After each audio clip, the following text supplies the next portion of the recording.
Hey, everybody. Great to see all y'all out there in Son of Sam land. We got a great one for you today. I have a feeling this one is going to go down in Son of Sam history. And why? Well, we are back in Yonkers, folks. Yes, I'm so happy to be back up in Yonkers. We're talking about, well, quite honestly, is one of these last little mysteries of the Son of Sam story. One of these things that I guess you could classify as what still bothers me about Son of Sam. And of course, today we are talking about the curious incidents on the aqueduct involving dead German shepherds. Yes. And of course, German shepherd sightings, weird calls that people said Berkowitz made. So we got quite a lot to do today. Today is going to be a big, dense show, so I don't want to belabor this intro any more than I have to. Well, as you all know, guys, it ain't about me. It's about we. And so, may I introduce to you the man you all know and love. A Son of Sam researcher, one of the top people in the world right now. In fact, the man who, when it comes to Son of Sam, this gentleman has forgotten more than you'll ever know. May I introduce to you the one, Moet. I think you're going to want to be sitting down for this one over here. The only Johnny Catalano. Yes, John. Hey, Lou. What's happening? Well, welcome back once again for another blockbuster. Super appreciative you could make it. Join me on this one today. And I wanted you on this one because, well, I figured as a solo show this would be boring, and plus this was one where we really do require to bounce ideas off each other as I would say two of the top Son of Sam researchers in the game right now. It's good that we deal with these last little issues that are coming up. Were they involved in Son of Sam? Was this involved in cult? Did this have anything to do with Berkowitz? What was the veracity of all these newspaper articles that we're going to look at? But today, John, let the audience know a little bit how you're feeling before we dive into this topic. My question is, how bad of a neighbor was David Berkowitz? I mean, The worst. Could you imagine living anywhere near this man? That would be an absolute nightmare. If he wasn't calling you, harassing you, lighting your door on fire, shooting your dog, strangling dogs, saying that you worship the devil. Don't forget that. Banging things on the wall 5 o'clock in the morning. I mean, let's put aside that he's a horrific human being murderer. Right. Could you imagine living anywhere near this man? Like, even if you didn't know about his killings.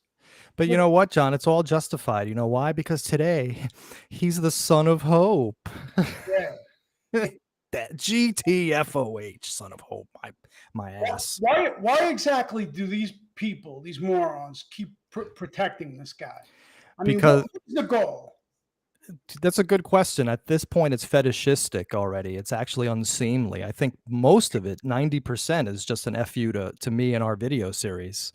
They just can't get beyond the hate and the jealousy and the bitterness of what we were able to achieve. But part of it, of course, is that imprinting that they got from the Son of Sam, from the Ultimate Evil, from this horrific lying book. I mean, I'm trying to think like what was true in that book at this point. It's ridiculous already. At this point, it's hard to find anything. But I'm saying, like, are they trying to get this guy parole? Is that the goal? Because there seems to be a love affair. They have a love affair. Manny, like when we believed that there were others involved and in the cult, we had reason. We didn't know Joanne Lamino and Donna Tomasi identified Berkowitz as the shooter. Exactly. We didn't know, We didn't know that most of these police reports that Maury used to craft his narrative about Brooklyn were basically used out of sequence. He changed times on things. We didn't know the yellow Volkswagen pulled away from 17th Avenue 10 minutes after the shooting. Right. That was instant, and that might have been the shooter. Instant. And we'd had no clue that he was the kind of person that might have actually made up a story like Cecilia Davis seeing him drive away. In fact, in today's episode, John, of these dog incidents, we're going to see another example where Maury might have pulled a Cecilia Davis on this dog story. So anyway, we got quite a bit to do today. It's going to be a dense show. We got a lot of information, but I think before we really dive into it, we should situate the audience and orient the audience to where we are talking about in the first place. All right, now we are now looking at Google Earth image of the New York City tri-state region, okay? And I'm circling now New York City, and you can pretty much see in the audience how densely packed it is because of all the gray and all the green up here. So urban environment, this is Manhattan right here, the Bronx, and Yonkers is right up here. So what we're talking about, of course, is the Croton Aqueduct, and what a lot of people don't know is that this is one of the great engineering marvels of human history. If you guys notice that there are all these reservoirs up here, right? We have them here, here. They're all up here in the Catskill, the Croton Mountains, the Catskills, and so on and so forth, and they all feed via gravity into the aqueduct, what's called the aqueduct. Now, there are 3 or 4 of these pipes. This is just one of them. This is the old one. It's actually, I'm not even sure it's still in service. And it winds all the way down. And today it's a trail that goes down through all these what's called the river towns. And here in Yonkers, you can see that it becomes a thin wooded trail that, of course, those stalwarts who've been with me from the beginning have seen me walk down a million times. Now, of course, here is the Disco Dave's apartment building, which was then 35 Pine Street. Just to orient ourselves, here's the Netto House, 18 Wicker, which is going to come into play, 22 Wicker, of course, the Carr household here, 316. And it's basically this area here of the aqueduct that we are discussing, this wooded area. This is Berkowitz's apartment right up here. And so this area down here. So, John, any questions about the area, the neighborhood? No, unfortunately, I'm very familiar with that couple of blocks. Exactly. All right. So let me get up the slideshow so we can get our imagery going for the audience, and we can start to do what? Start to lay the foundation. And of course, today what we're dealing with, folks, are three main issues or 3 main stories. We are going to discuss the kids who found the dead German shepherds buried on the aqueduct behind Disco Dave's building. We're going to be discussing an eyewitness. It should say an eyewitness, my apologies, who claimed to see Berkowitz walking a German shepherd. Okay. And we are going to discuss the curious case and strange story of Florence Larsen and the person who called himself David Berkowitz calling in about and inquiring about a German shepherd just a few days before the arrest. So, of course, the ultimate question and the reason why we're doing this is because we want to find out and we want to satisfy for ourselves the ultimate question. Can any of the information that we're going to see today be used as conclusive and definitive proof that a cult was behind the Son of Sam crimes?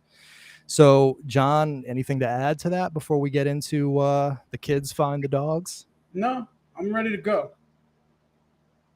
All right. So, of course, this story involves, and of course, all of these stories were written right in the wake of the arrest of David Berkowitz. These stories were all written in the immediate aftermath. There was super hype. There were stories going around. This person was saying that, and that person was saying this. So all of a sudden, everybody in the world knew David Berkowitz and had a story to tell about him. And so this was the context in which these first initial stories about these dogs were coming out. That we have to take that into account. There was a lot of hype going on. Okay, so of course, this is the article we're talking about. And this is a famous story from The Ultimate Evil because everyone who read the book, I mean, John, maybe I don't want to talk out of turn here. John, would you agree with me that Maury Terry did kind of use these stories in his narrative? Yes, he used this to craft the narrative that the cult was sacrificing dogs, and Berkowitz was a part of the cult, joining in the fun, I guess. I guess. I mean, whatever it was. So, of course, here is the famous picture of the 2 boys, and they're named in here, Dogs on Earth. Dominic Pisaturo and Danny Clare, neighbors of Son of Sam suspect David Berkowitz, show skull of a dog They dug up Thursday behind the Yonkers apartment house in which Berkowitz lived. And this article, which we do want to read a little bit of, because it kind of sets the tone. So after reading of the hatred Son of Sam suspect David Berkowitz is reported to have for dogs, 2 Northwest Yonkers boys told this newspaper of finding and burying 3 dead dogs last Christmas behind the apartment house in which the suspects lived. So basically, this goes on to say that they found these dogs. They buried them in another grave. They transported these animals to one grave, and the bodies of all 3 dogs, 2 large and 1 small, were found. All were German Shepherds. Okay. So then it goes on to talk about the hatred of the dogs. It talks about the shooting of Rocket, because remember, John, that Berkowitz shot 2 dogs on the Aqueduct. He shot Rocket, the Netto dog, and of course Harvey, the car dog. Yeah. The car dog. Exactly. So, of course, these articles were not written by Maury Terry. These articles were written in the wake of, again, the wake of the arrest. And the first one was written by a woman named Jenny Triton, staff writer. And this was written by Judy Crown, another staff writer. And this dealt with the fact that people were starting to clamor. They were the local people were like, yo, what's up with this? What's up with these dogs? So this guy hates dogs. Now we're finding dead dogs. Something's got to happen. The police have got to intervene. So this article, which we're not going to read, but essentially this article, and I'll put these up on my Twitter for people for the reference. It talks about how the police came and took the dogs to be autopsied. Okay. But basically the dogs were kind of poo-pooing it, right? Detective Wyka said that just because dead dogs are discovered does not mean that police would file a report. Quote, it's not a crime or a misdemeanor, he said. I once buried my parakeet. So late Friday afternoon, a police emergency van picked up the remains of the dogs. Basically, the cops were forced to do something about this. Yes. And this is Maury's reportage of it, which basically gets it right, except for one key point, which we're going to talk about as we look at the autopsy report. So basically on August 11th, 1977, 2 young boys, age 11 and 14, were walking on the trail somewhat south of Untermeyer Park. They weren't out for a relaxing walk on the warm summer's day. Searching through the tangled brush adjacent to the aqueduct behind Berkowitz's apartments, the youths were on a specific mission. They were looking for a grave. The previous Christmas, now that's interesting, Christmas, because that's the same time was shot, right? Correct. December 24th, exactly. They found 3 dead German Shepherd dogs at the site, lying together in separate plastic bags. The boys had buried the animals, but now, hearing of Berkowitz's alleged hatred of canines, they believed their find might be connected to the case. At first, the police weren't interested. Yonkers detective Leon Wyka said he thought NYP wouldn't be concerned either with the animals. Quote, they're satisfied. They got their man. However, after some publicity about the matter, Yonkers PD picked up the skeletal remains and had them autopsied. Now, this is the key here, John. Mm-hmm. 2 of the shepherds, which still had chains around their neck, were strangled. The 3rd was shot in the head. Unequivocal. He said the 3rd was shot in the head. There was absolutely no room here. Am I reading that wrong, John? Absolutely not. So we were led to believe that the 2 were strangled and the 3rd was shot in the head, which of course would indicate, cult activity, foul play. It's all, kind of steering us in a certain direction. So here are the detective reports that deal with this issue. And notice that it's August 12th, 1977. It was the day after the arrest. Okay, so let's see. So on the above time and date, the assigned, so that's the detective who made the report, received information that the carcasses of 3 dead dogs were buried in a lot south of 35 Pine Street, and that a possibility exists that these 3 animals may have been shot by David Berkowitz sometime during the past few months. So, John, it seems here that they were specifically looking for shot dogs, not strangled, but shot dogs. Yes. I wouldn't figure him to strangle. I would figure he would. We know his MO was shooting the Netto dog and the car dog. Right, it was shooting. Right, exactly. Right. And it's pretty damn hard to strangle a German Shepherd, of course, unless you're with other people. So the assigned, along with Detective Sergeant Christopher, proceeded to this location and thereat met with the emergency squad officers T. McGrath and R. Pendergrast. Officer McGrath informed the assigned that on August 11th, a shallow gravesite was discovered in which the carcasses of 3 animals were found. Officer McGrath then led the assigned along with 2 men from the Department of Public Works to this area. The men from the Department of Public Works began shoveling at this location and found at this location approximately 5 to 6 inches of earth, which was soft, recently dug earth, were the carcasses of 3 apparently dead dogs. The bones of same were placed in plastic bags and placed in radio car number 604. Now, it doesn't say here that they were German Shepherds anywhere, by the way. Wait, maybe it does here. Hold on. While at this location, the assigned spoke to the following youths. So now these are the 2 youths that we're talking about. So we're going to assume it's Pisatura and Danny Clare. One, 10 years old, male, white, phone number. The youth stated to the assigned that approximately 5.5 months ago. So August. So when would that be? 5.5 months before August. July, June. February, No, July, June, May. March, February, March. So these would have been around the time when he was shooting Harvey, because he did that in April, and it's a couple months after Rocket, which was December 1976. All right. So 5.5 months ago, while he and his buddy Dane were walking around in this lot south of 35 Pine Street, they found in one location 2 dead shepherd dogs. Both dogs to him appeared to have been strangled or choked in some manner. Okay, all right, so there we go, strangled or choked. Then approximately 100 yards away at the southwest end of 35 Pine Street, another shepherd was found with a hole in his head, which might have been caused by possibly a bullet wound. Okay, so not definitive. Hole in the head, not definitive. The assigned was further informed by this youth that he and his buddy collected all 3 dogs and they had taken the dogs over to their club site, which was at the location where they were dug up by the DPW men, and that he and his buddy Dane buried these dogs in the shallow grave there and did not say anything to anyone, as no one in the neighborhood had complained about the dogs being missing. So, okay, so they were not local neighborhood dogs. The youths could give no further information concerning these dogs, nor how the dogs or who had destroyed these animals. Now, as an aside, John, do you remember in the Netto interviews that Maria Netto, the matriarch, the older woman, she had mentioned hearing, and remember, they lived right there.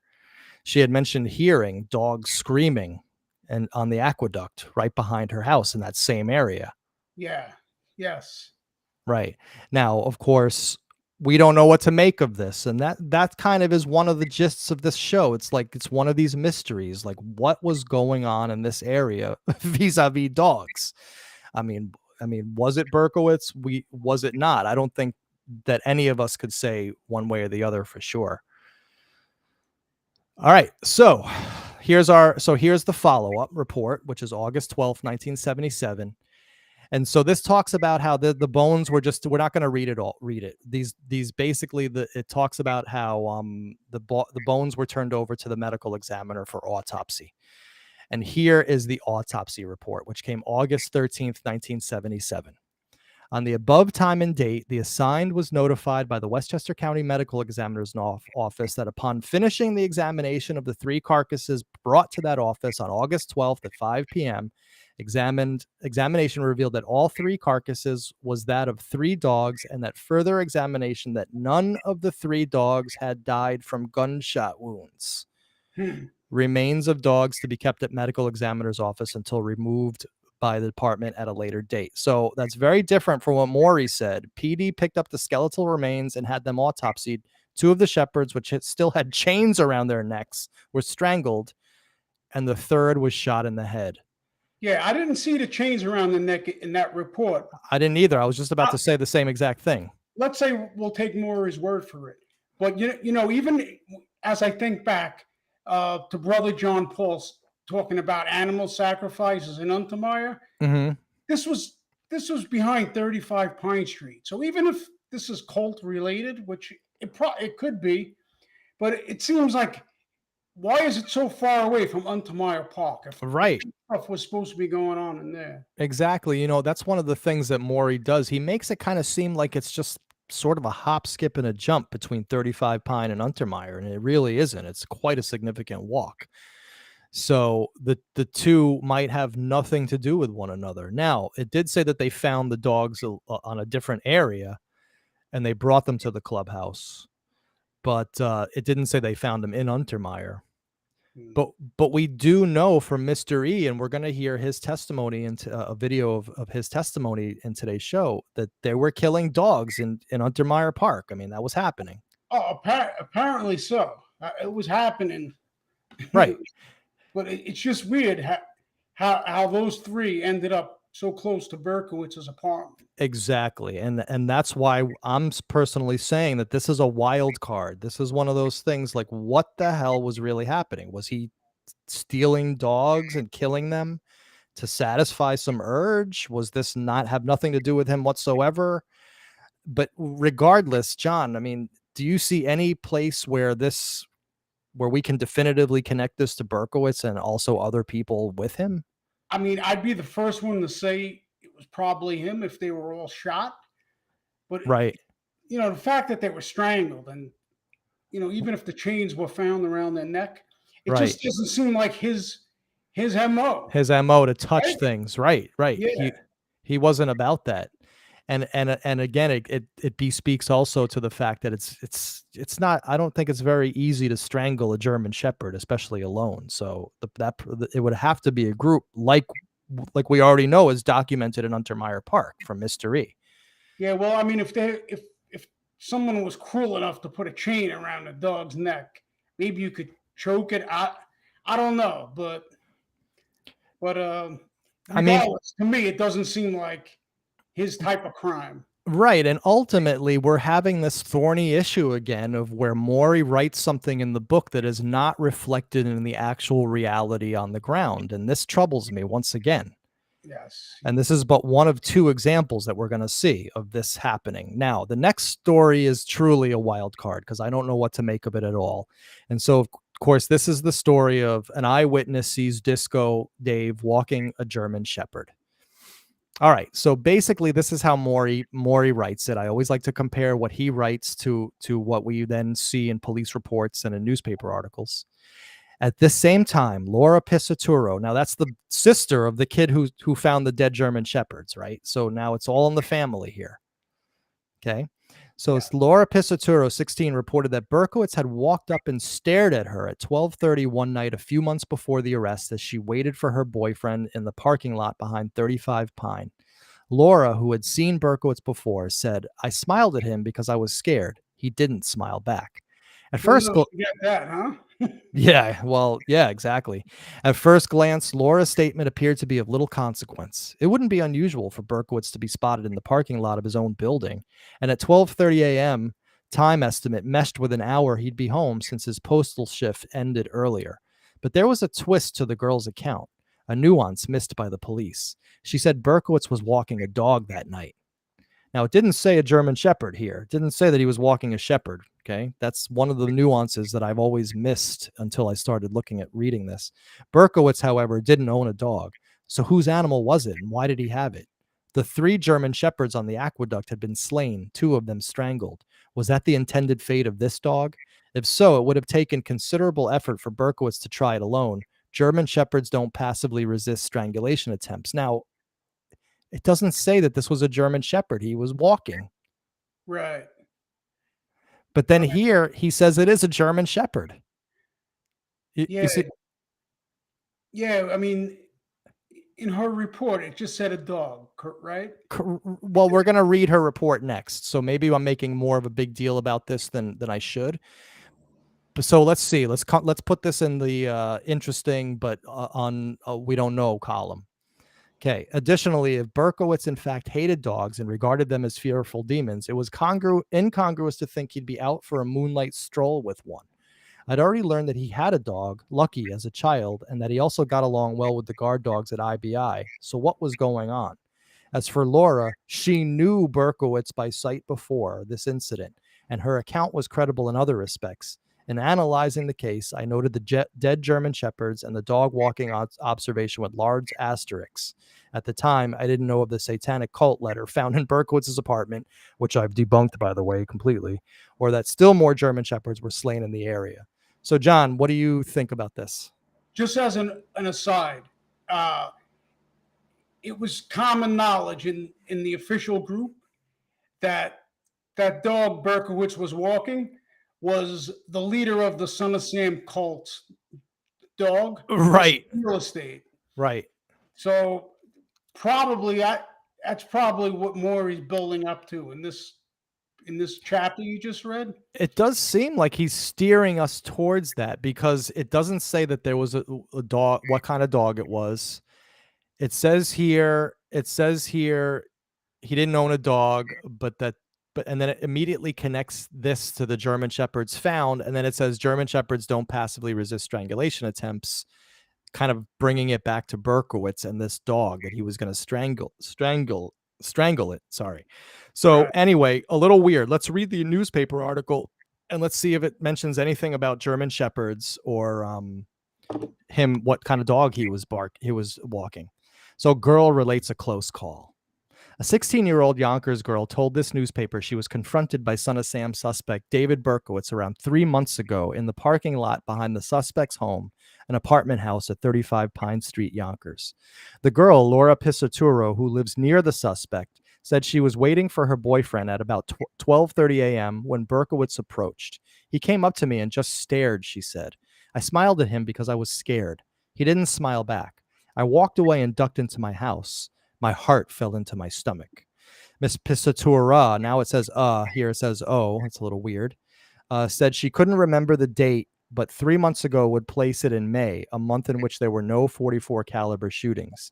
She said she had seen Berkowitz occasionally, but didn't know who he was until she saw his picture in the newspaper after his arrest. I wouldn't have recognized him from the drawing, police composite. It didn't look anything like him. Here we go. Miss Pisatura said Berkowitz was walking a dog that night in the parking lot. The suspect, who once worked with guard dogs as a security guard on the Lower Manhattan docks, had a reported hatred of dogs and is suspected by Yonkers police of having shot dogs owned by 2 neighbors. Ironically, Miss Pisatura is the sister of one of the 2 neighborhood boys who found the 3 dead German Shepherds in plastic bags behind 35 Pine Street last Christmas and buried them in a nearby wooded area. When they read of Berkowitz's dislike of dogs Thursday, they returned to the site and dug them up. So it doesn't mention anything about what kind of dog it was here. No, it doesn't. So my issue with this is we can't say for sure that she didn't see Berkowitz, right? Like she said she saw Berkowitz. But at the same time, it does strike me as odd that like this happened 3 months before. Somehow she remembered some guy walking up to her, walking a dog. I mean, I don't remember 3 months a person walking by me, walking a dog. And even if he stared at me, I wouldn't really remember.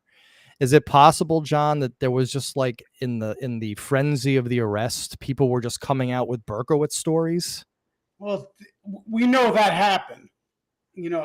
Especially after Brooklyn, we saw how many people were calling and seeing and spotting suspicious characters. Right. And I mean, a lot of people walk dogs. And that neighborhood was no different. But I mean, she does say it was him. So it's like it's kind of hard to get a strong feeling from me either way, to be honest. Exactly. And that's how I'm feeling about this too. I could go either way, but in either case, we have no proof from this that Berkowitz was actually walking a German Shepherd. Right. As Maury clearly was trying to steer us in that, I mean, maybe I'm wrong, but to me, it seemed like he was trying to logically make a circle. And then at the end of that paragraph, Berkowitz in your mind was walking a German Shepherd. Oh, yes. That was the purpose of that chapter.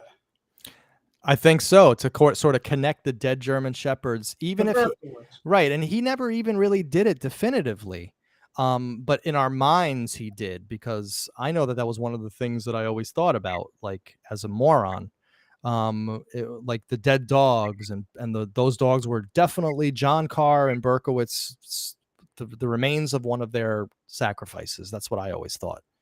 I mean, I naturally I wouldn't put it past them.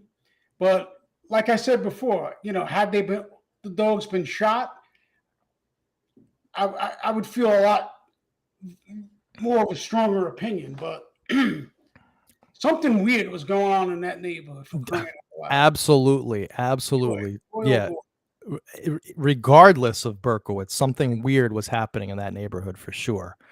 And we know that to be a fact because I had eyewitnesses, people who told me that they were involved with these pedophilic groups in Untermeyer Park in as early as 1951. So there were German shepherds there and the whole thing. I mean, this lady swears up and down. I mean, this was a very early contact when we were first morons. But then again, what John, like in 1951, what's that got to do? Berkowitz wasn't even born. Yeah, well, even in the 60s and the 70s, I mean, we know there was occult stuff going on there for a long time. Right. And of course, after his arrest too, up until the 90s, there was this stuff happening. So that's what I try to the nuance that I try to put out there that there well one that nuance exists, you know, in the first place vis-a-vis Untermeyer Park. Like there were more than one group in Untermeyer Park. There were different sociological elements happening there. One of them were like these rich elite dudes, men driving in nice cars who were doing animal sacrifice for whatever freaking reason. It doesn't like I don't understand it, but again, it had nothing whatsoever to do with Berkey. Yeah, somebody even reported it. They found the head of a goat in Untermeyer, right? Wasn't it a goat? Well, They said? Mr. E saw 50 of these rituals. He found dogs, cats, turtles, cows, calves. I mean, the guy found everything. We had Byrne who saw dead dogs. I mean, the amount of dead German shepherds that I've heard about in Untermeyer Park is huge. It couldn't all be Berkowitz.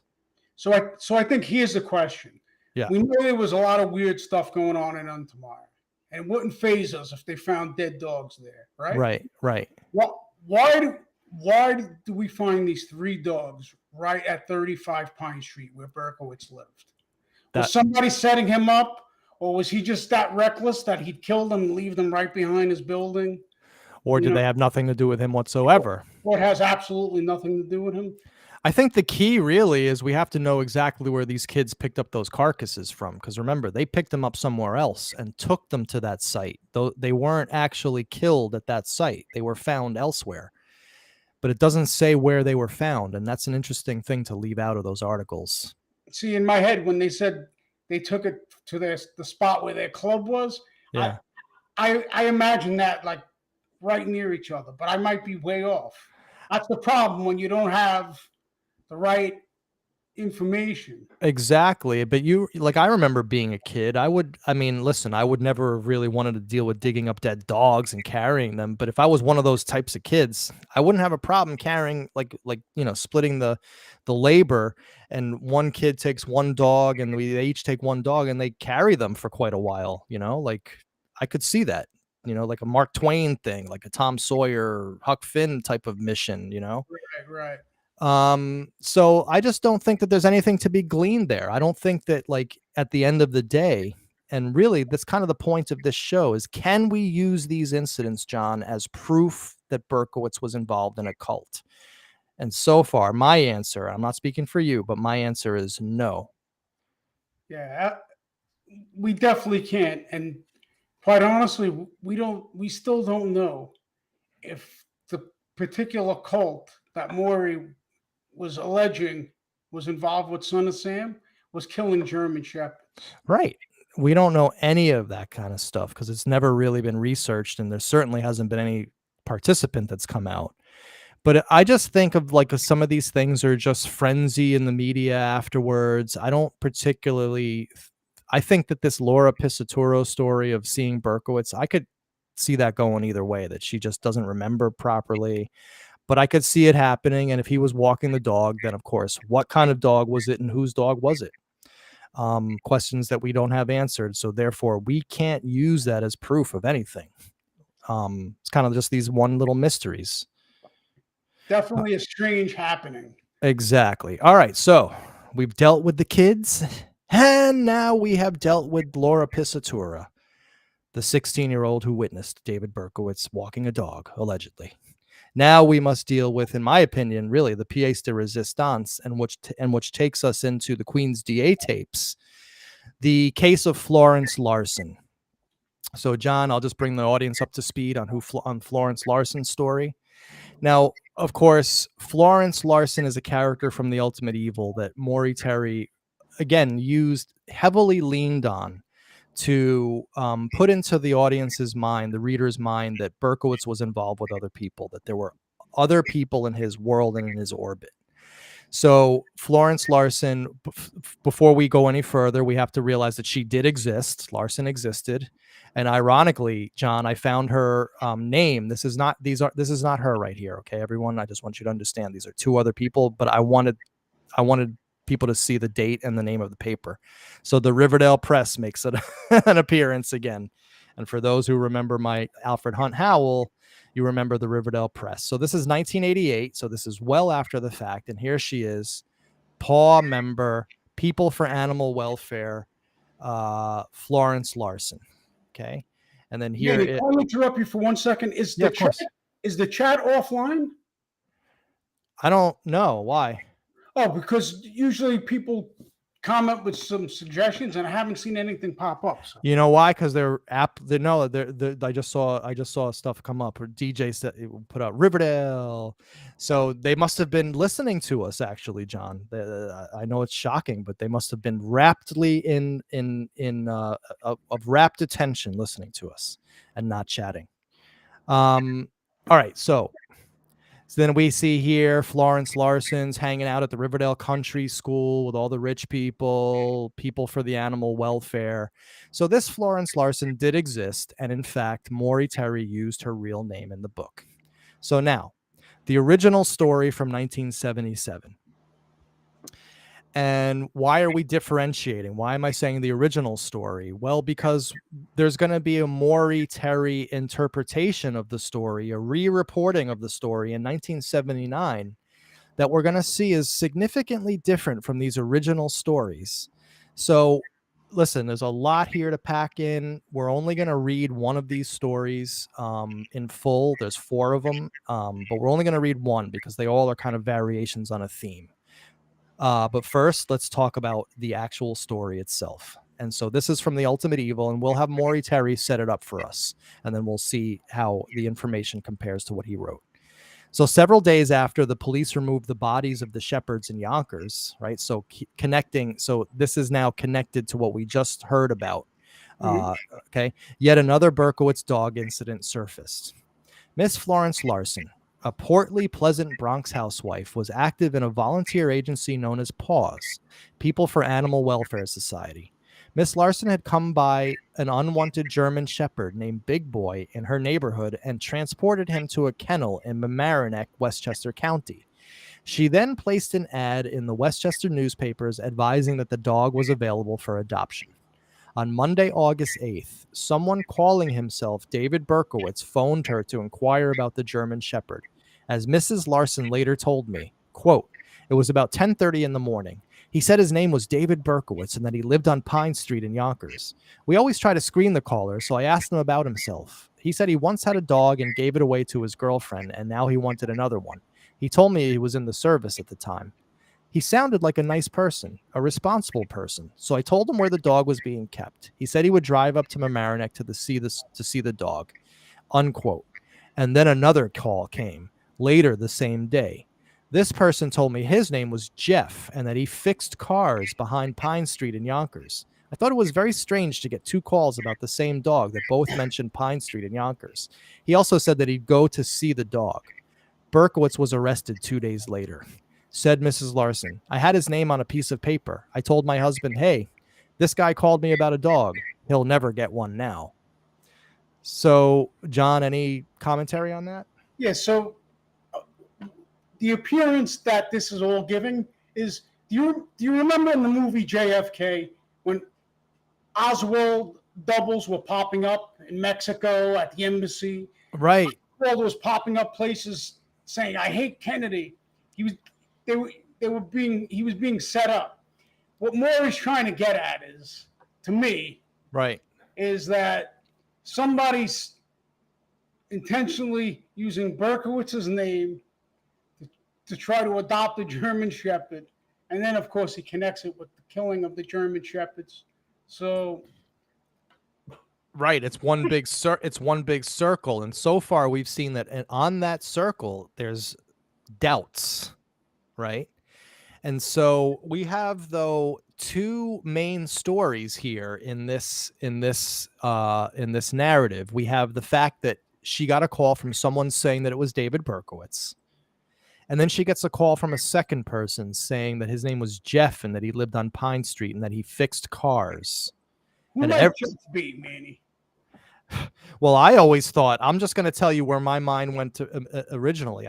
I swore it was John Carr and that he was saying his name was Jeff and that he was saying cars as a joke because, cars on behind Pine Street. I thought it was like a cryptic message and joke that someone was playing.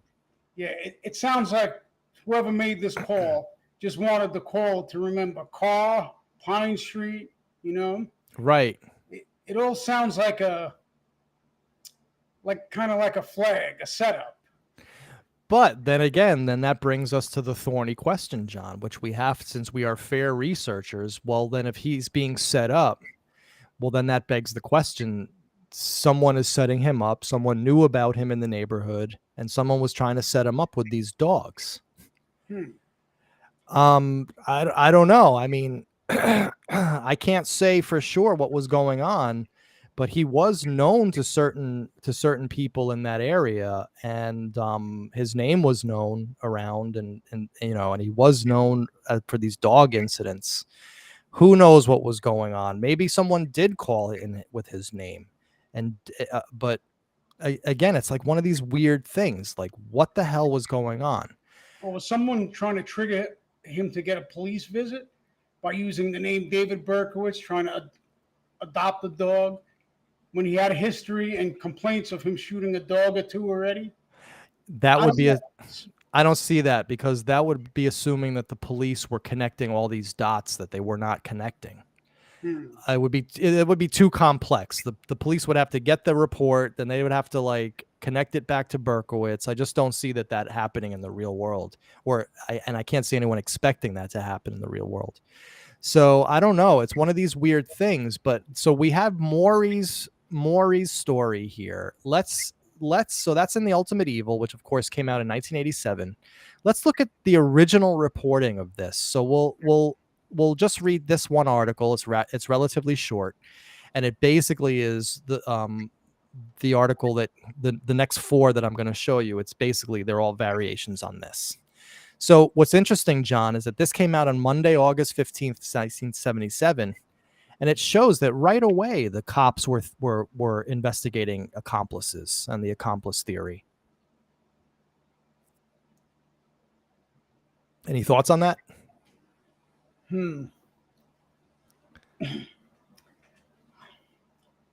I have to be honest. I don't really have a solid. Man. Right. Well, let's carry on. I mean, this is I wanted you here as a springboard, as a person to throw ideas off of. I don't think that either of us are going to come to any conclusions here, and nor did I expect us to. This is one of those mystery shows, but we are bringing up some important issues. Who would the suspect be? Were they talking about Cohen or Speranza? Or? They weren't talking about anybody. They didn't know. Or it says the other suspect. Well, let's just go through the story. I just want to let people know, though, that the cops were looking at this second suspect theory right away. And we know that Speranza was talked to right away because his reports in the Queens DA file. The Yonkers Police Department investigated Speranza right away. Okay, so as the man suspected of being Son of Sam waited in a hospital mental ward for an indictment charging him with murder, police hunted another man who reportedly accompanied the suspect to check on adopting a dog and who resembled an early sketch of the .44 caliber killer. The suspect, David Berkowitz, 24, was reportedly seen last Tuesday at a kennel in Mamaroneck, the day before police arrested him at his Yonkers apartment, ending the greatest manhunt in New York history. An employee of the Westchester boarding kennel told police over the weekend that he recalled seeing Berkowitz and a man who resembled the earlier police sketch of the killer. This guy did all the talking, the attendant said. Berkowitz just petted the dog and smiled.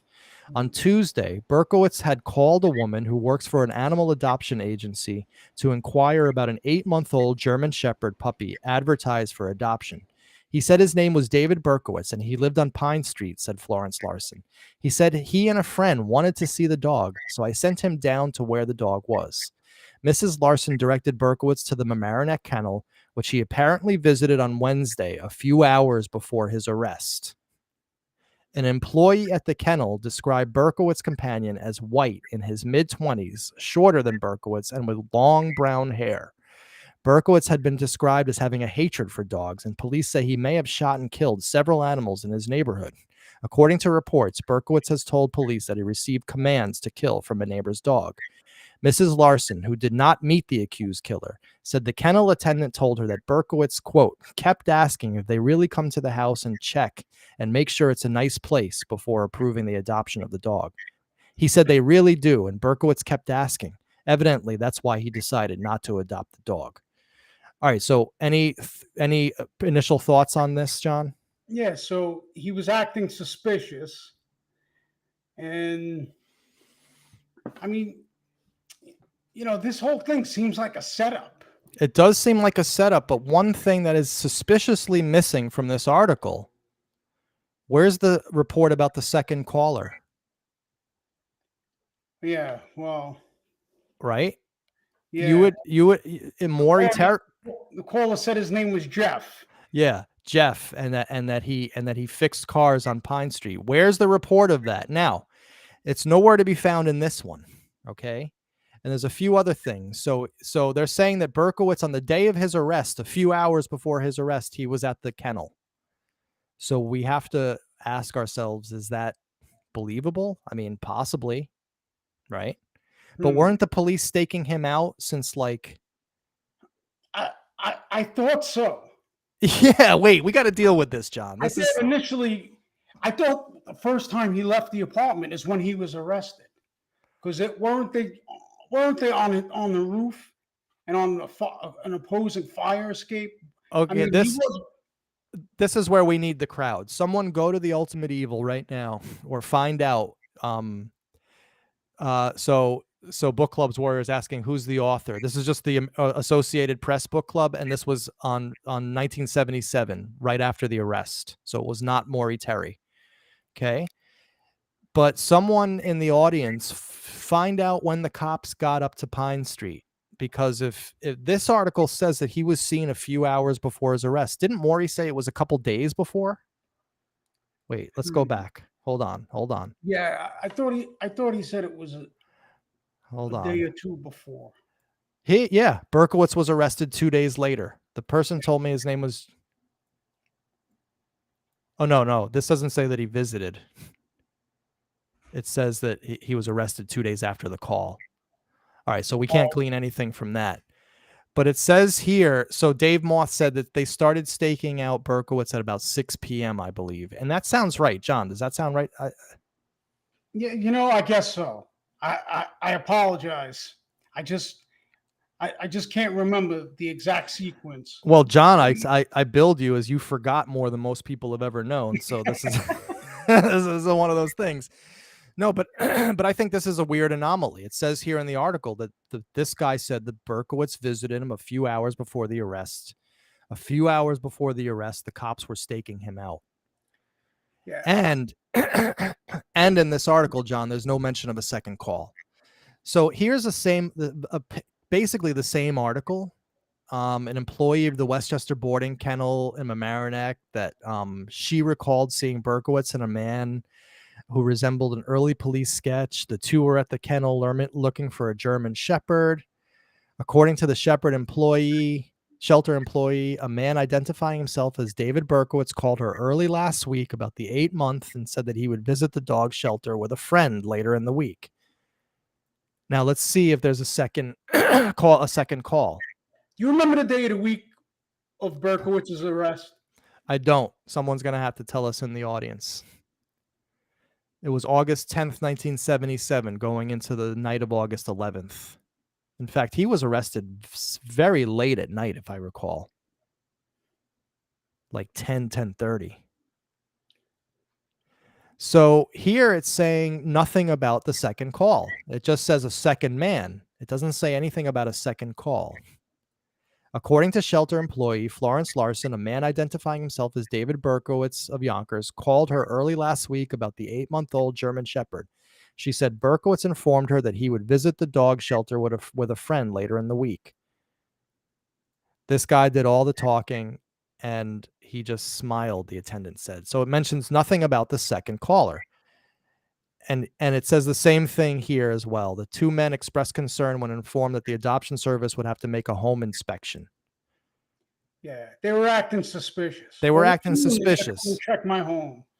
Exactly. Somebody either this is a weird fluke and it wasn't David Berkowitz and she's just not remembering right and they're not remembering correctly, or someone was setting him up, or it was David Berkowitz. I mean, we don't know. Now, even if it was David Berkowitz, right, going to adopt a dog for some reason on the day of his arrest, Right. which would make which would make no sense, right? Well, he didn't know he was getting arrested, but nonetheless, right. A strange story. It is a strange story, but even if it was true, again, how do we connect it to the Son of Sam cult, which we know doesn't never existed in the real world, right? It's like you still gotta make that leap forensically to connecting him to a cult through these stories, and I don't see us doing it. I don't see anyone doing it. Yeah. So here are two more stories, again, written on August 15th, 1977. And again, we're not going to read them. I'm going to put these up on my Twitter and on the Facebook page. Everybody who's also a member of the private Facebook page, I'll put them up. There was absolutely nothing in here. I read these backwards and forwards. These were written in 77. These were the original articles. These were the ones that came out, not written by Maury Terry. And that they mentioned nothing about a second caller. Okay. As Book Club Warrior said, different articles are going to relay different facts differently. That is very true, as we're finding out. And again, this article here, again, it's just a variation on the other articles. It mentions nothing about a second caller. Zero. Okay. So we have this weird anomaly of Maury Terry's book not comporting with the facts as we knew as reported. Okay. As usual.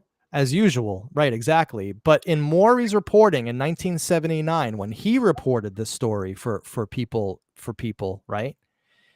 And this came out on October 16th, 1979, right? Berkowitz, or someone using his name, was one of two callers. Now all of a sudden there's two callers, John, right? Who inquired about a German Shepherd advertised for adoption in August 77, just 2 days before Berkowitz's August arrest. Quote, Berkowitz and the other caller both mentioned Pine Street in Yonkers, where Berkowitz lived. The other caller said he, quote, fixed cars or cars. I never understood that, by the way, right? That whole parentheses behind Pine Street in Yonkers, according to Florence Larsen. So he has that as a direct quote from her. Yeah, well, the parentheses is he's trying to say, or the cars, like the Carr family. Yeah, this comes from an article about John Carr and the North Dakota information, which we now know is all BS. So it's interesting that all of a sudden in a Maury Terry article about the same incident, we get now the specter of a second caller, which was nowhere to be found. And here's another article written at the same time. In August 77, 2 days before Berkowitz's arrest, Mrs. Larson took 2 phone calls about a German Shepherd dog she had advertised for adoption. One of the callers said he was David Berkowitz, and the other caller said he fixed cars or cars behind Pine Street. You know, it could also be that could have been Berkowitz calling, and he wanted to have the association with the cause on record with somebody. Right, exactly. That's a definitely a valid point. Possibility. So Book Club brings up a good point here. In another article, he asks repeatedly about visiting apartment. Yes, that's actually true. Hold on. one of these articles was about visiting the apartment. Book club's right. Like in one of the articles, it talks about how like there was going to be apartment visits, and the other one talked Yeah, about something else that they were worried about. I don't remember. Maybe I'm just imagining this. Anyway, so I don't know, man. Maury's reporting on this story 2 years later, and he's adding a fact which wasn't in any of the original reporting, and that makes as usual, he embellished. I'm not going to kill him for it, but I have to be honest with you. I really don't. you don't know what to make of it. There's a couple of different scenarios here, and then there's one that I haven't thought about yet.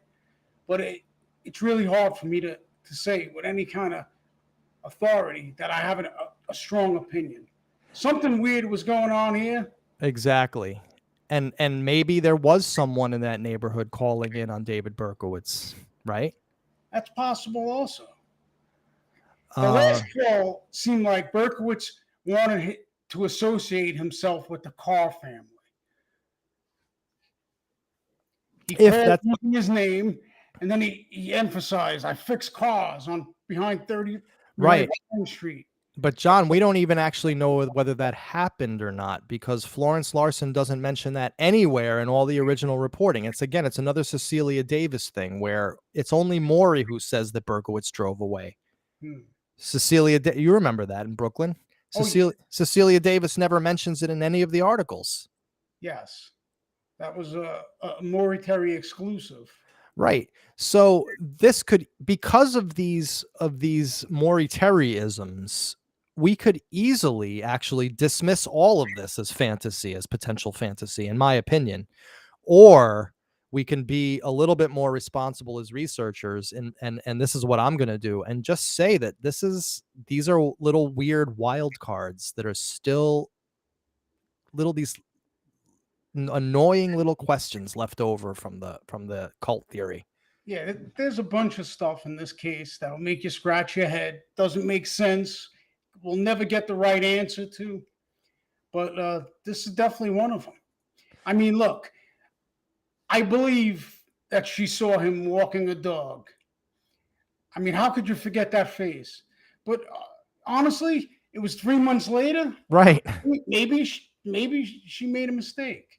Maybe they did find 3 dogs near 35 Pine Street. But it also, remember, we also have that weird thing where like Maury steered us to think that it was a German Shepherd, but we don't know what kind of dog that she said he was walking. So there's just these little Maury-isms that are making me not able to accept these stories as true. I could easily see her 3 months later in the frenzy of the post-arrest environment saying, yeah, I saw Berkowitz walking a dog, just like in Brooklyn, everyone was seeing all sorts of stuff right after the shooting, right? And reporting it to the police. Well, if you ask someone in one of the official group, they tell you he was walking Mr. Real Estate's dog. Mr. Real Estate's dog, exactly. Leader of the Son of Sam called. Yeah. Right, and that's where Maury steered them, and of course, that's what we're trying to get against. But at the same time, John, we have to be fair, and we can't say definitively that these were not Berkowitz either. I don't think he was walking Mr. Real Estate's dog, because Mr. Real Estate didn't exist. We don't know it was a German Shepherd. You know, all of these other things that we've kind of proven. But at the same time, these are still wild cards. And I kind of thought that this show would be interesting for the audience in that regard, you know, to have like one of these. Not everything has to be so cut and dry, right? Like we can have these discussions still. And that's kind of what keeps it fun. Yeah, I mean, he's definitely high on the suspect list. I mean, he shot Harvey and he shot the Netto's dog. And we know he had a thing for dogs that drove him nuts. So exactly. All right. So now we have some interesting little wild cards here to throw into the mix. We have some actual real life sociological and cultural anthropological history and testimony regarding German Shepherds and the Aqueduct Trail, and particularly a German Shepherd breeder that lived on the Aqueduct Trail. And of course, now we are getting into the testimony of Mr. E. Now, those of you who've been with me since the beginning remember Mr. E. He was the kid that was in the Unsolved Mysteries, Son of Sam. He led Maury Terry around Untermeyer Park in 1988. He showed him all of the sites. This was a kid who had witnessed as a young teenager into his early 20s, I guess, all sorts of satanic rituals in Untermeyer Park. And so this was a part of our interview that I don't have back online yet. That I thought was actually interesting because he talks about a German Shepherd breeder on the Aqueduct. So let's take a little listen to this, and then we'll discuss it and talk about it. So I wanted to show the audience this photograph because sorry, this is a picture that you sent me, and you had talked about this guy in our first video together. This was talk to us about this gentleman right here. He was a German Shepherd dog breeder. He lived on Odell Avenue as well. Had a couple of kids, which are in that picture there. The kid in the red sweater is actually the person that was in the video Maury showed earlier as well. The 15-year-old kid. Yep. Right. That's me in the center there with the gray sweatshirt. This right here. Yep. And the kids in between, the smaller kids, are the dog breeders' kids. Now, one thing that gets lost in this photo, because it's a scan of a look how huge this German Shepherd is here. Yeah. Right. Yep. And then look at this one. Yeah, that one there. Yep. I remember I used to take care of those dogs sometimes for them when they went away. They're humongous. This dog's head is like the size of your torso. Looks like a bear. They were big dogs. Yeah. So didn't you say this guy got his dog stolen? He had one dog stolen, and that's why he built those big steel pens you see there and put a wood fence up, because that wall right in back of me, it's about a 10-foot wall, but that wall is the Aqueduct path on the top. So at some point, someone came down into his yard.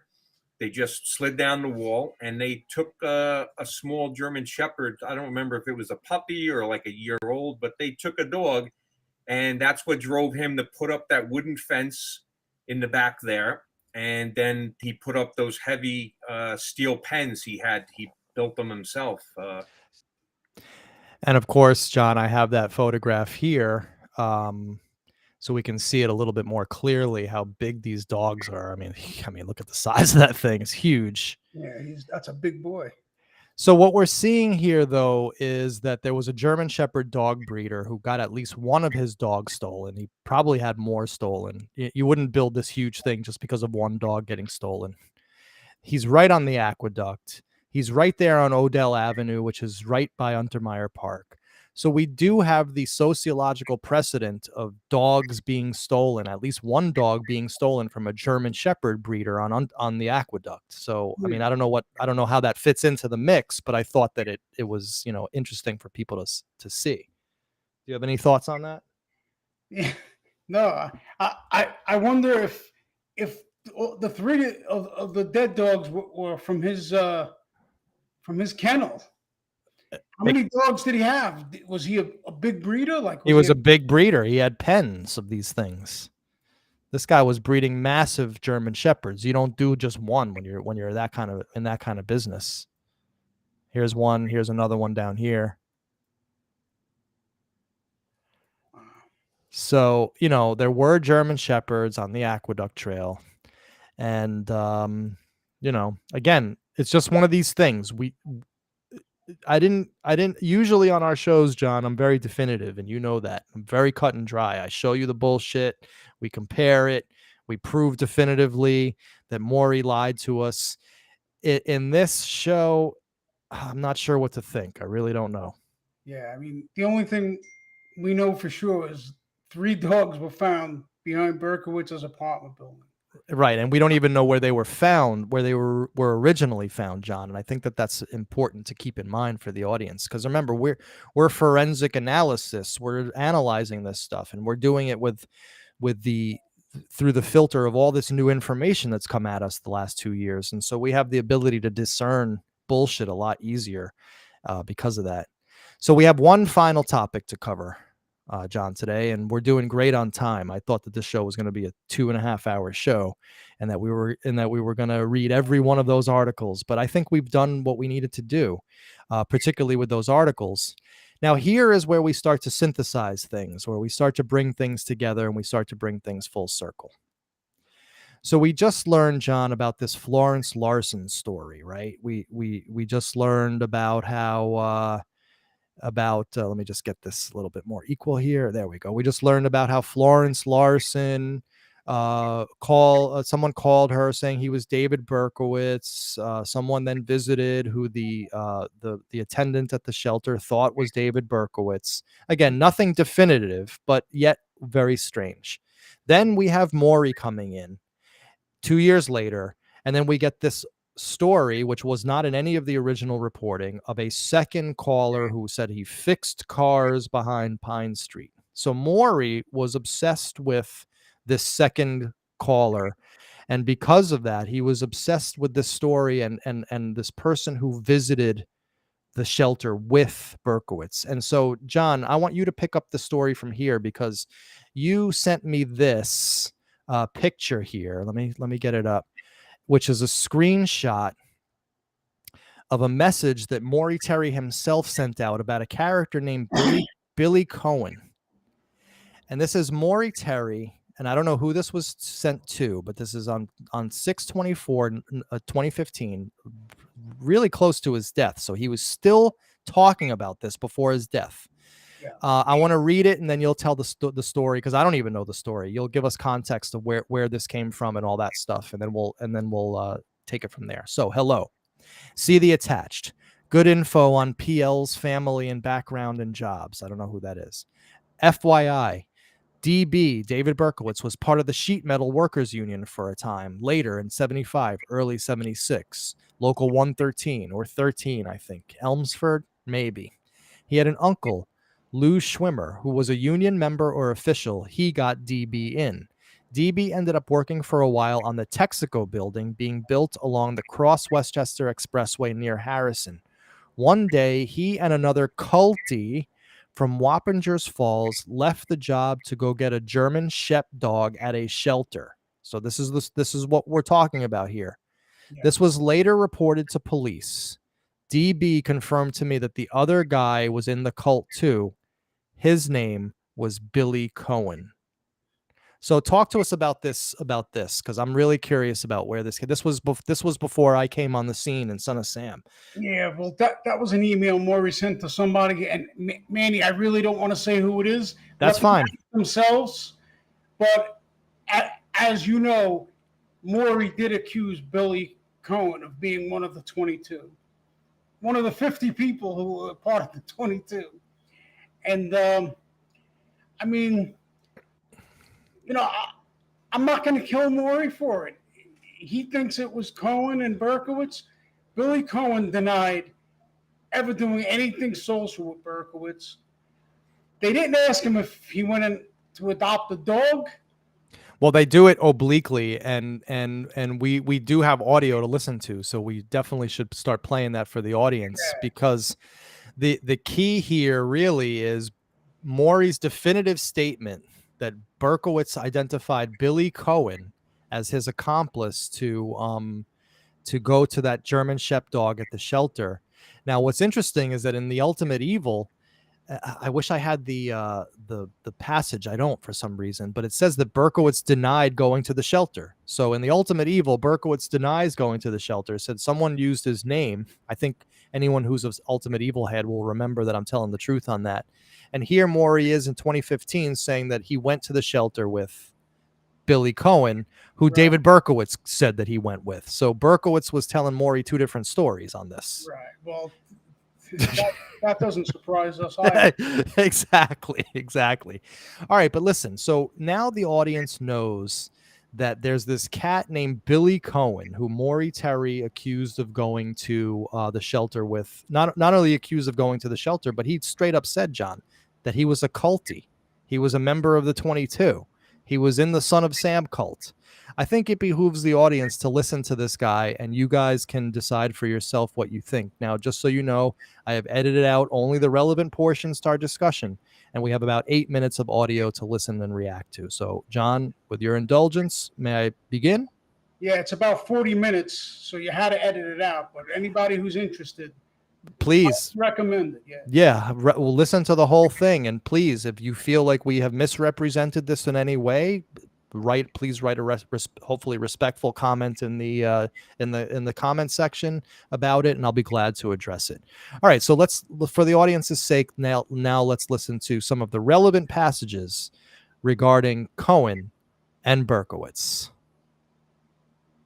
So this is Cohen on Berkowitz's overall personality. But the first time I came face to face and talked to David Berkowitz was October of early October of '76.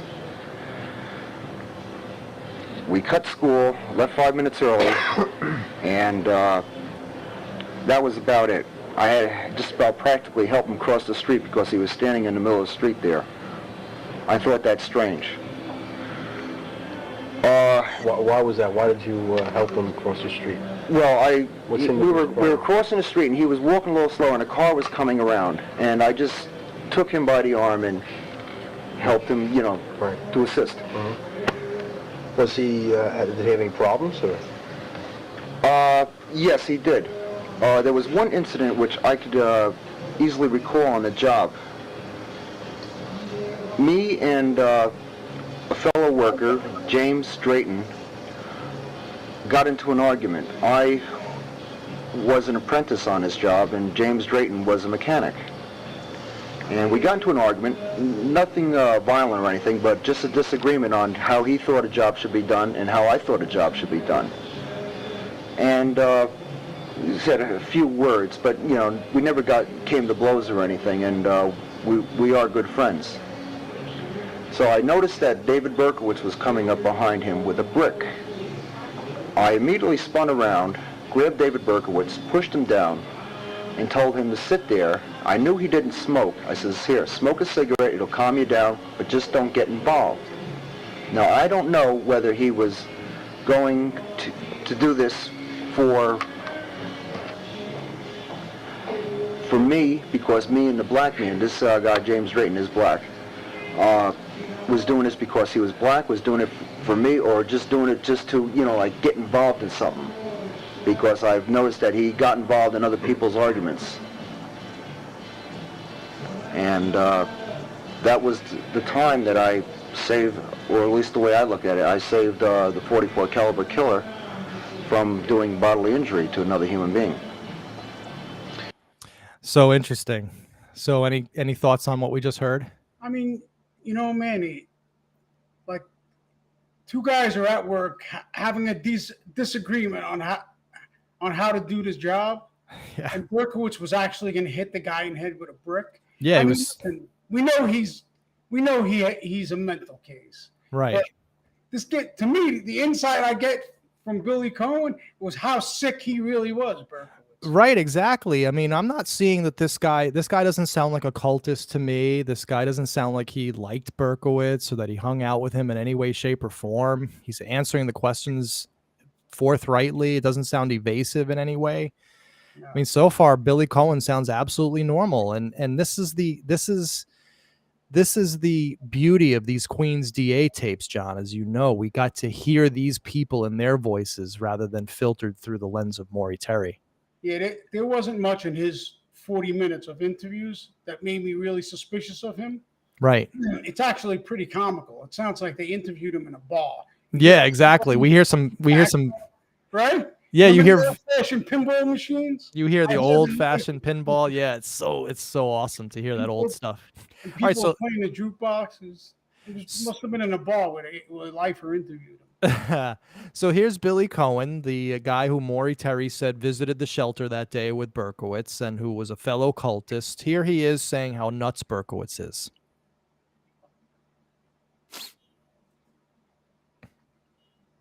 From the job site to the school.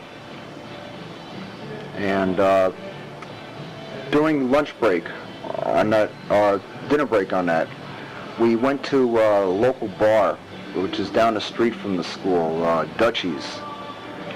And I ordered a beer and a hamburger, and he acted like that he didn't even know how to order a beer or a hamburger, which I thought quite strange. There was also incidents which very much disturbed me where people would associate me and this character, David Berkowitz, as far as being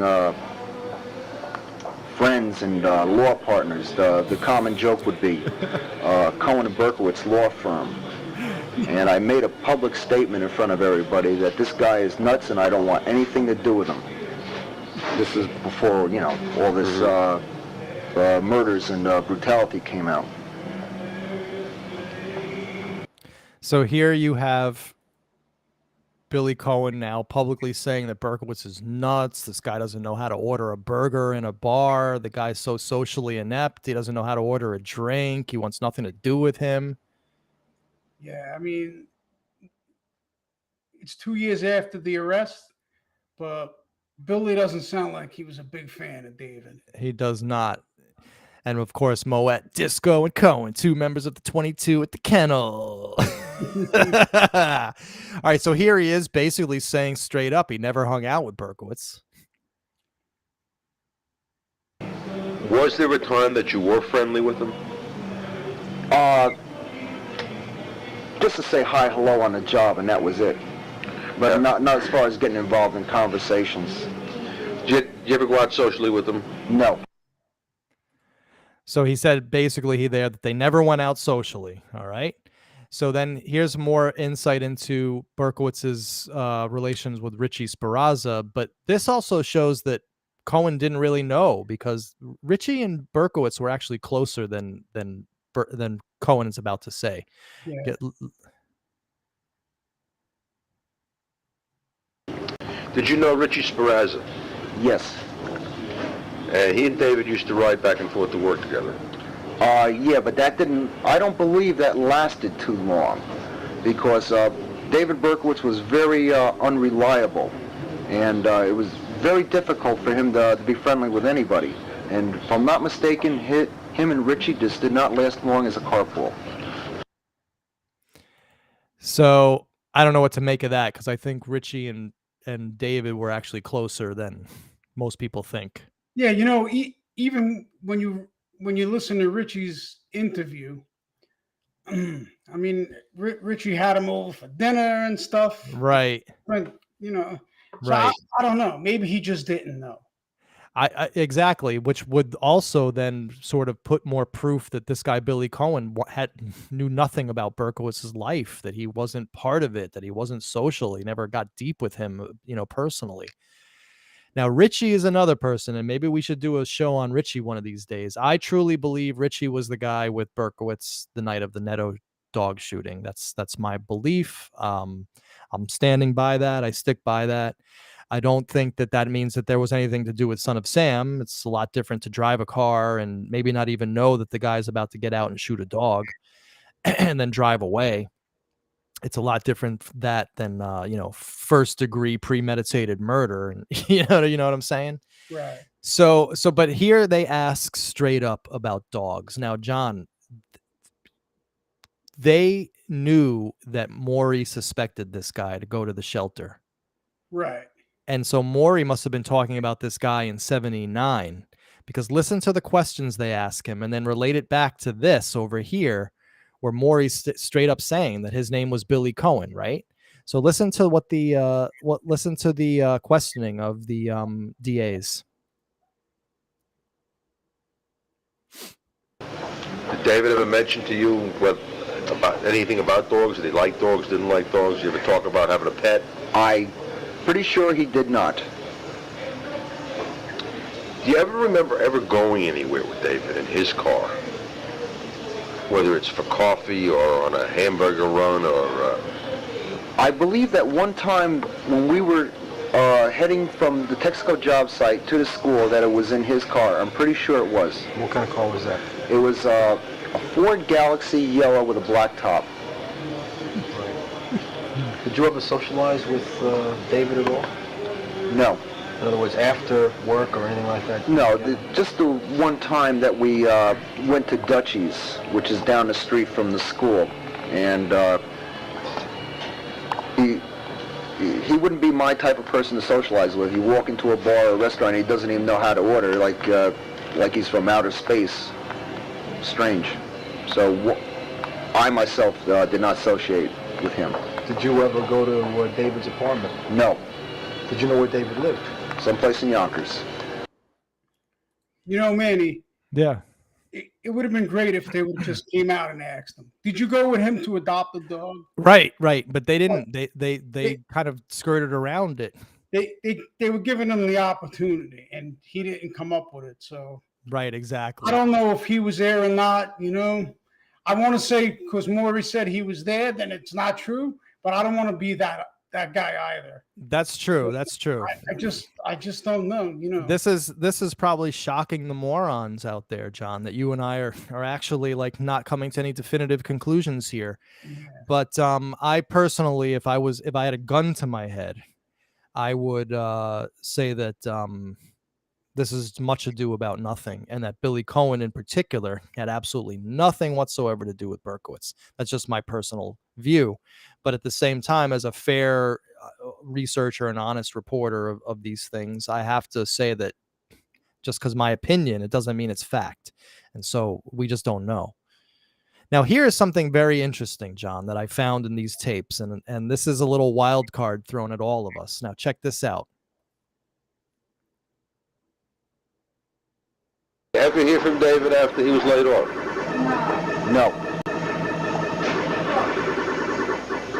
Never heard what he had done or where he'd gone. Any of the guys ever talk about running into David? Yep.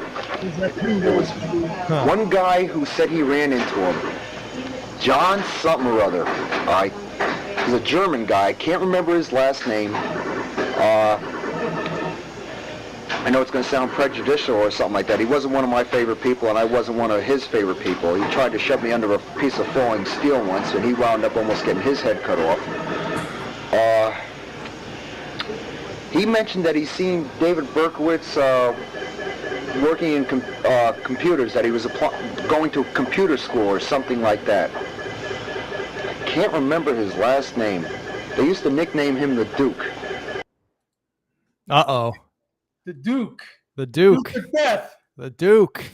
The Duke of Death, 22 Wicker Street. So isn't that interesting that Berkowitz was friends with a German guy, or acquainted with a German guy on the job, who was known as the Duke.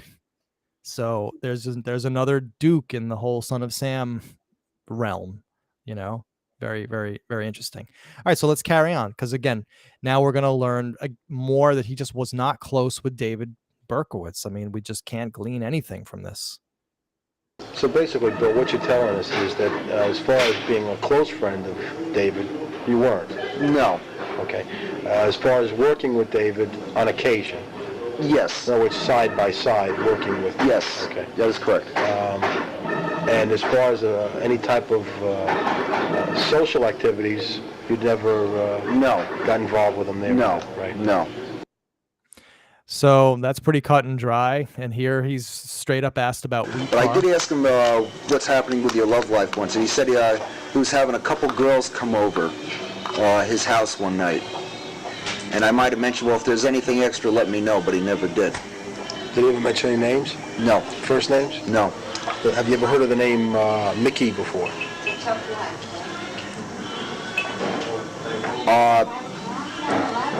It's vague. I don't know if it was from the papers or not, or something like that. Was that the black girl that worked in the post office? No. Okay, then it doesn't ring a bell. He waits a little long there, I have to admit, but he says, was Mickey the one at the post office? And now Mickey is Wheat Carr. So they were straight up asking, did he ever talk about Wheat Carr? Because remember what Maury was saying. He was putting out the rumor that Wheat Carr and David Berkowitz were romantically involved. That was one of the things he was putting out there. He did say that Wheat introduced David to her brothers. Right. His interview. So yeah. Right, exactly. So here we have Billy Cohen. The guy never mentioned Wheat Carr or Mickey by name. And then finally, O'Shaughnessy and Steve Trackman, or Reeve Rockman, as we like to call him.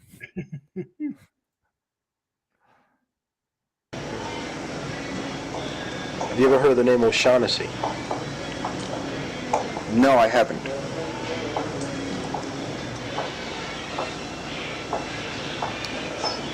Did he ever mention a friend of his, Steve? No. Or another friend, Carlin? Carlin Trackman? No. So basically, that's the relevant portions of the tapes where Billy Cohen is talking about his relationship with Berkowitz, the extent of how much he knew him. I'm going to go on record and say it doesn't sound like he was a cultist, and it doesn't sound like he went with him to that shelter, but I don't know. I can't say for sure. So Yeah. Stumped. it's just one of those things, John, right? This is just one of those issues where there still could be common ground between us and the morons. Although I personally don't see how we could use any of this as proof that he was in a cult. And we have also, of course, pointed out the fact that all of a sudden the Florence Larson story changed. He reported that the dogs were shot when they were not shot, according to the autopsy. So we do have some Maury manipulation, massaging. And then we have Maury outright accusing this guy, Billy Cohen, of being in the cult and going with him to the shelter. And I personally can't get that from the tape. So I don't know. Give us your final thoughts, and then I'll take the audience on out.